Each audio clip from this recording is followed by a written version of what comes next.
Hello बच्चों, welcome to the class. उम्मीद करता हूँ आप लोग खैर आफियत से होंगे। तो बच्चों, हम लेसन पढ़ रहे थे सीवी रमन, ठीक है, लेसन नंबर 8। तो आज हम इस लेसन को आगे बढ़ाते हैं। उम्मीद करता हूँ आप लोग खैर आफियत से होंगे और वर्ड मीनिंग्स और आपने लेसन को पढ़ा होगा। चलिए शुरू करते हैं। उस समय हमारे देश में अंग्रेज़ों का राज था। भारत में विज्ञान के अध्ययन और प्रयोग करने की सुविधाएं नहीं थी। अब उस समय जब सीवी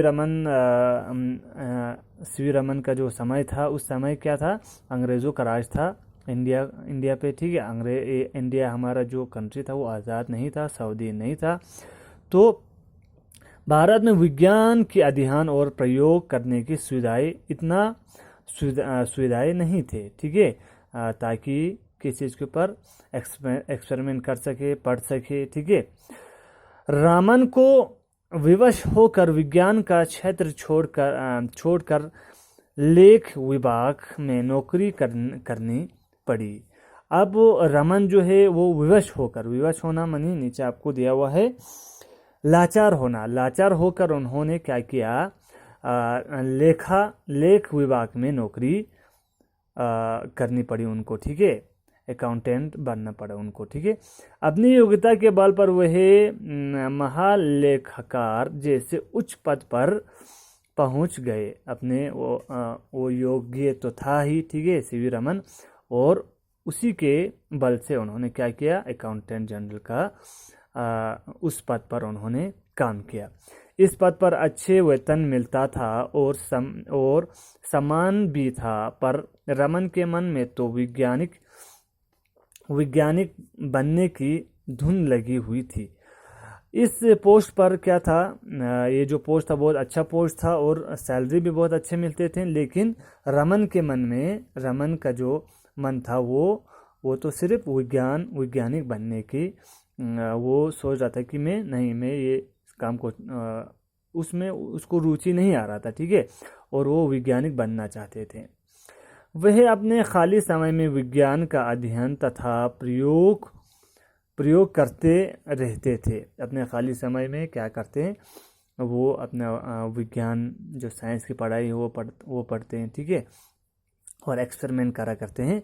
उसी समय कोलकाता विश्वविद्यालय में विज्ञान विभाग के प्राध्यापक का पद रिक्त हुआ।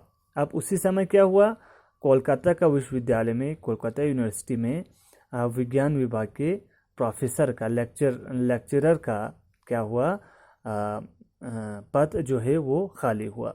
रमन ने उच्च सरकारी पद से त्याग पत्र दे दिया और वह विश्वविद्यालय में अध्यापन कार्य करने लगा। और इसके बाद उसने क्या किया, रमन ने वो जो अकाउंटेंट का जो नौकरी था उन्होंने उसे छोड़ दिया और उसने विद्यालय में ज्वाइन किया, ठीक है। एक बार रमन को लंदन के ऑक्सफोर्ड विश्वविद्यालय से निमंत्रण प्राप्त हुआ। जब वह समुद्र जहाज से यात्रा कर रहे थे तो अचानक उनका ध्यान समुद्र के जल की ओर गए। एक बार उनको कहाँ आने का निमंत्रण आया, लंदन आने का, ऑक्सफोर्ड विश्वविद्यालय में आने का उन्हें निमंत्रण प्राप्त हुआ।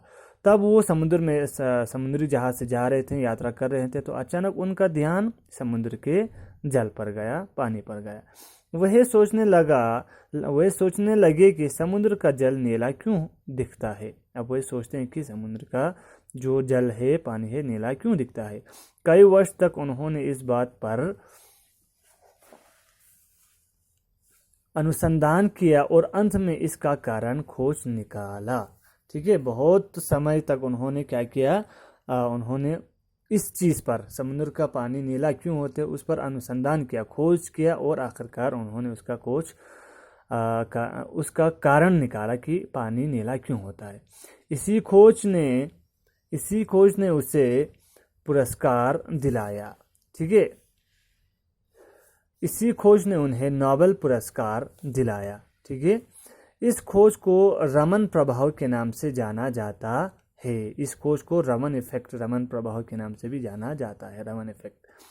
स्वतंत्रता के पश्चात भारत सरकार ने भी रमन को भारत रत्न की उपाधि प्रदान की।